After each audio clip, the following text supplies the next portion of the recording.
Q103, Albany's rock station. Super pumped today because it is about to get heavy here in the studio as we are joined on the radio program by Eric Bass of Shinedown. Hey, Candace, how you doing? Hey, I'm doing all right. We are really excited to be able to chat with you today. First of all, congratulations on the new album. Attention, Attention. It came out on Friday. I got to tell you, I listened to this thing probably at least 15 times in full over the weekend, and it is just banger after banger after banger.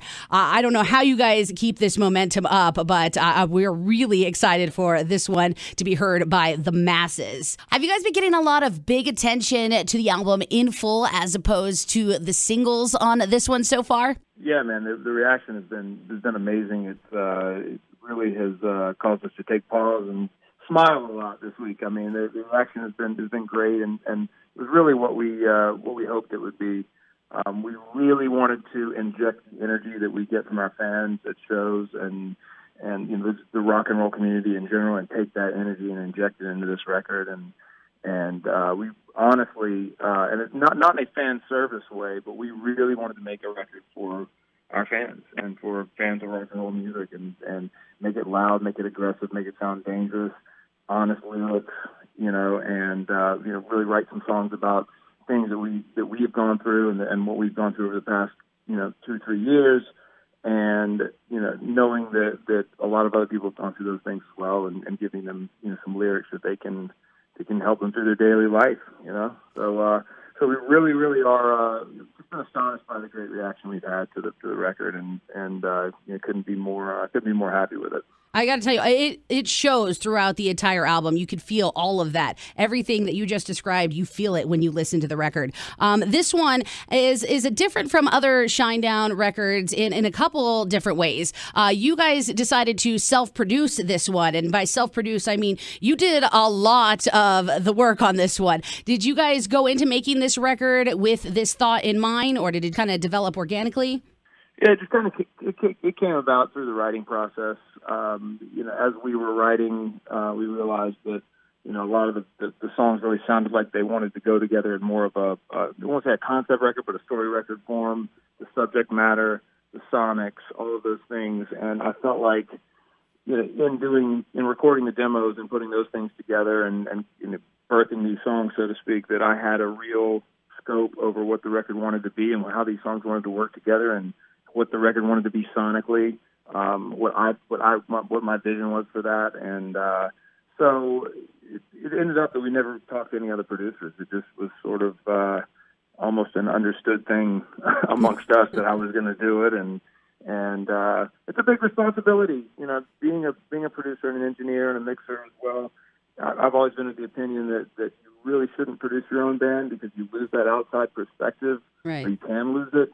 And that can cause some bands to kind of go off the rails a little bit or explore too much, and they forget about the song. But luckily with our band, it's always about the songs, and it's always about each song having its due and really being something tangible that people can grab a hold of. So not really writing a lot of – we write what we love, and not writing a lot of self-serving musician-type music. So really it ended up being a challenge just emotionally more than anything, but not really in a producer sort of way. It wasn't that big a challenge because the songs were already there. It was just how are you going to put them in a form to deliver them to the world? Right. So there was never a point where you're like, oh, maybe I was a little in over my head here.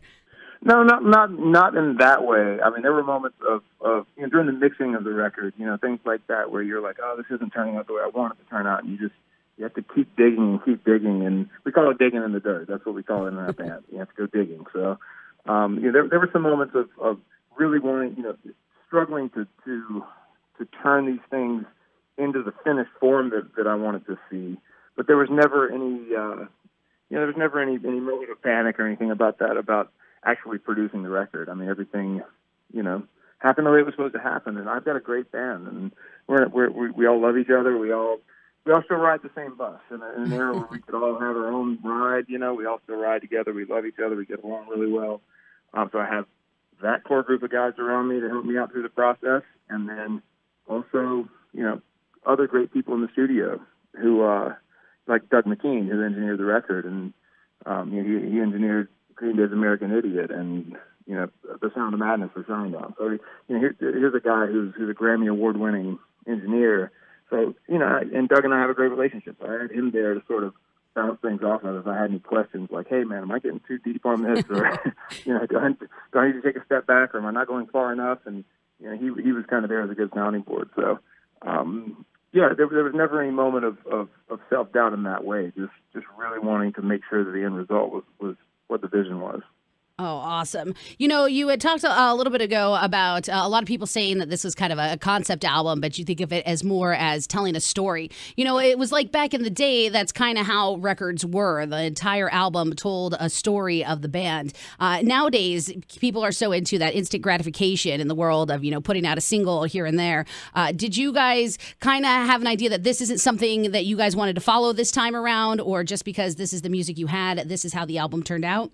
Well, we got through about a third of the way through writing the record, and we kind of looked at each other and went, all of this stuff is about this time period. We're kind of writing about the same thing, and musically they all seemed like they wanted to be together. So that's really when that conversation started about maybe we should, continue writing these stories and put it all together as a larger, almost like a book.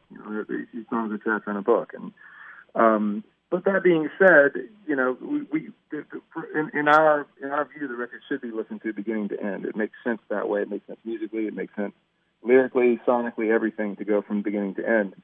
But in Shinedown, whenever we sit down to write a song, we sit down and we are swinging for the fences every time to say we're going to write this song so it could be a single. Right. And we write every song that we have in that sort of with that idea in mind. Of if this was going to be the only song anybody ever heard by Shinedown, we want them to latch onto it as if it was the greatest single they've ever heard. So, people can still listen to one track on this record and hopefully still find something to love and find something that makes them want to listen to more. But the intention was really to for people to sit down and listen to it beginning to end. Awesome. And you guys have been known for just putting out some massive singles. And actually, right now, you guys are sitting right behind Van Halen and 3 Days Grace for the most #1 singles on the Billboard mainstream rock charts. Is it kind of crazy to think that this album might either tie you with their record, that one that Van Halen held for like 20 years, or quite possibly push you over and have you breaking it? That's huge, especially for me, because I was my first band I was in was Van Halen cover. So I'm this giant Van Halen fan, always have been for years, and that's a really cool thing to think about, and we hope it can happen. Just it would be a great feat to reach. Those guys are legends, and just to even be mentioned in the same sentence with Van Halen, the 15-year-old Eric Bass is doing cartwheels right now, so. It would be a huge honor. It really would be. And we'll see if it happens. Hopefully it can. We're just going to keep our head down and keep moving forward and work very hard toward that goal and many others. I have a feeling that it's going to happen, and then there's going to have to be some sort of crazy celebration going on. You guys have a lot of songs on this new record that I think personally are going to be super hit singles. And you guys have already said that you're going to be putting out videos for every single song on the record. 2 are out already. You've got it for Devil and Human Radio. How often do you think these are going to be coming out? Are you going to spread this over a period of time, or will we have these sooner rather than later? Yeah, basically the idea now is for the next single on the record, we'll have a video that will come out with it, and then once that happens, they'll all come out at one time. So we'll just end up releasing this in almost like an album in movie form, if you will. So we'll end up just putting the whole thing out there, and we'll make an announcement about when that's going to be. But the record's bookended with this sound of someone walking into a room and sitting down in a chair, and at the beginning of the record, and they take a deep breath, and they're about to come to terms with what they've done to their life, and they're going to go on that journey all the way through. So the common theme of having that chair in the room, you can see it in Devil, you can see it in Human Radio, and that feeling of having different characters in that chair in a room going through something is going to be a common theme throughout all these videos. So it's not going to be like Pink Floyd's The Wall. There won't be too much acting going on in it or anything, but there'll be little segue things in between videos and that sort of thing. But we're really excited about having the opportunity to do that and having a label in Atlantic Records who, allowed us to be, left us alone to go make this record. Right. And in a day and age where, that's unheard of, for a label to just say, go make the record, we trust you, let us know when you're finished. And that's pretty much, they've given us the same go-ahead with these videos of go do this, let us know when it's finished, we want to see it.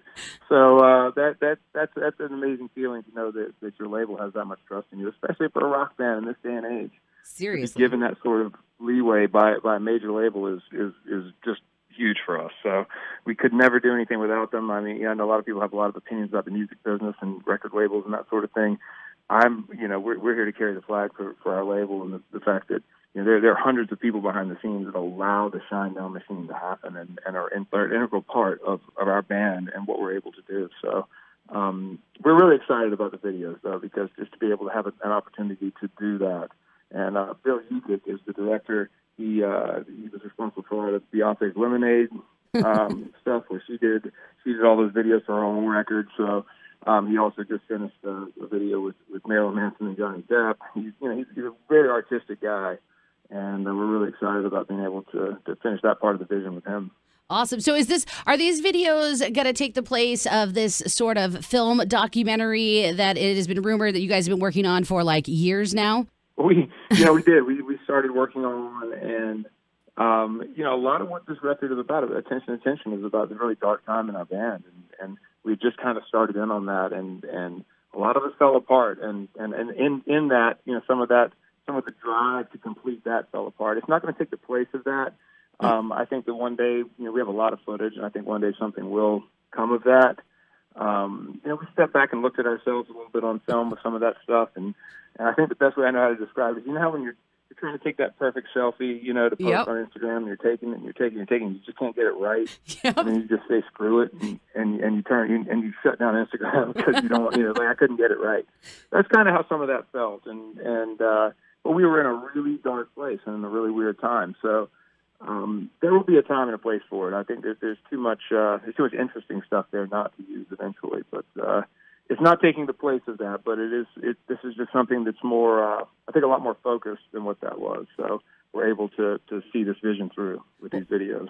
Awesome. And then at some point in time, we will look forward to seeing all the craziness that you guys had shot in the past. Yeah. So speaking of this new album, the album isn't the only really awesome thing you guys have going on. You guys have been road warriors since the beginning. You're on tour in Oklahoma right now, and you're going to be actually coming to the Capital Region this summer. You're on tour with Godsmack. You're going to be playing out at SPAC on August 21st. Tickets, by the way, available at Q103 albany.com.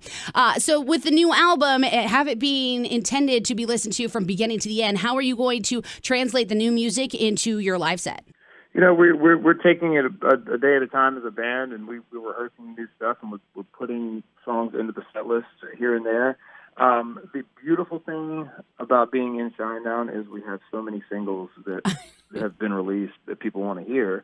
That doesn't always bode well for playing an entire record beginning to end, which is something as an artist we would love to do. We would love to have be able to play this record beginning to end for an audience, and then sprinkle in a couple of more singles and call it a day. But as a music fan myself, when I go see a band play that I love, I want to hear them play the songs that I love. Right. So we're really trying to. We basically have what we call audibles. So on a nightly basis, these 2 or 3 sections of the show will switch out certain songs with other songs, or maybe some deeper cuts off of Attention.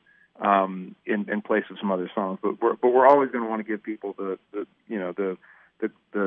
Shinedown songs that they love, that they hear on the radio, and that's the most important thing. Is to people spend a lot of money on concert tickets, and right. We don't take that lightly. So we don't ever want to be too self-serving with what we're delivering. There might be some shows where we decide, and we will build them as such. Hey, we're going to play tonight. We might play we're going to play Attention beginning to end tonight. And people will know that going in, and they can buy a ticket for something like that. And that's something we've discussed that might happen down the road. So, but for the Godsmack tour, you're going to be hearing a lot of Attention, but you're also going to be hearing all your favorite songs too. Awesome.